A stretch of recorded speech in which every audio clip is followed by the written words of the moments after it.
Bonjour et bienvenue. Vous est-il arrivé déjà de vous écrire une lettre à vous-même? En formation continue, la lettre à soi-même est une activité de clôture dont les participants ne cessent de vanter les mérites après coup. À mes yeux, cette activité est plutôt jouable en présentiel, lors d'un face-à-face pédagogique si vous préférez, et elle dure une vingtaine de minutes à peu près. J'ai l'habitude de la présenter au groupe à peu près comme suit. Voilà, nous arrivons maintenant au terme de cette session de formation. Je vous propose maintenant d'écrire une lettre. Oui, vous avez entendu, une lettre, mais une lettre comme vous n'en avez jamais écrite, en principe, puisqu'il s'agit d'une lettre qui sera adressée à vous-même. Pourquoi? Eh bien, tout simplement pour lutter contre l'érosion du temps. Vous savez ce que c'est?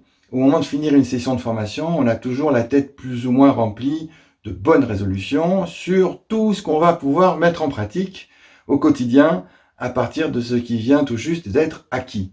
Seulement voilà, le temps passe et au bout d'un certain temps, le quotidien justement reprend le dessus et risque d'emporter nos si bonnes résolutions dans les oubliettes.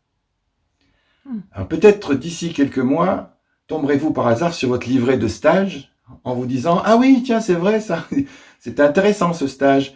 J'avais pris plusieurs décisions à la fin, mais je me souviens plus très bien aujourd'hui.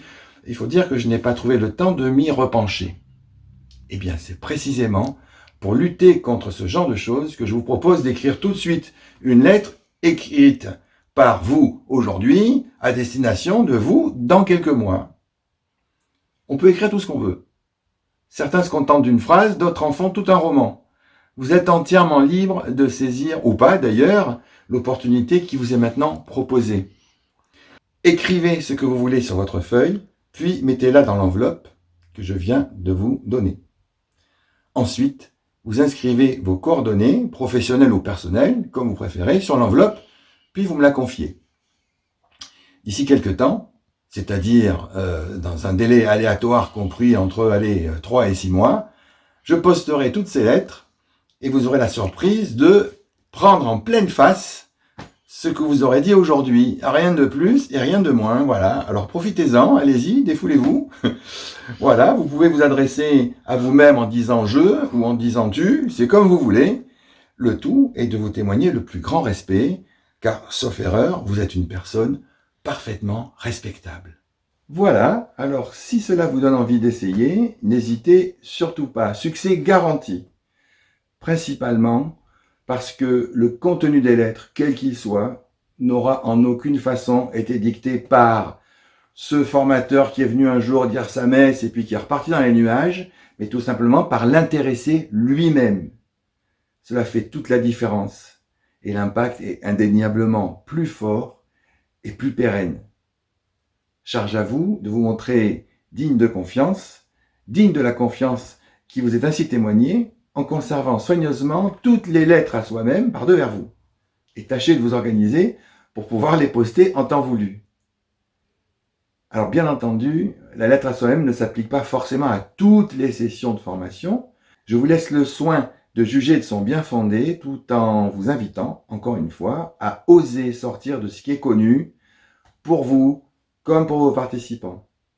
Ce que je peux vous dire, c'est qu'à chaque fois qu'il m'a été donné de rencontrer après coup un participant ayant reçu sa lettre à lui-même, il témoigne toujours avec enthousiasme de ses bienfaits et ne manque jamais d'en parler autour de lui.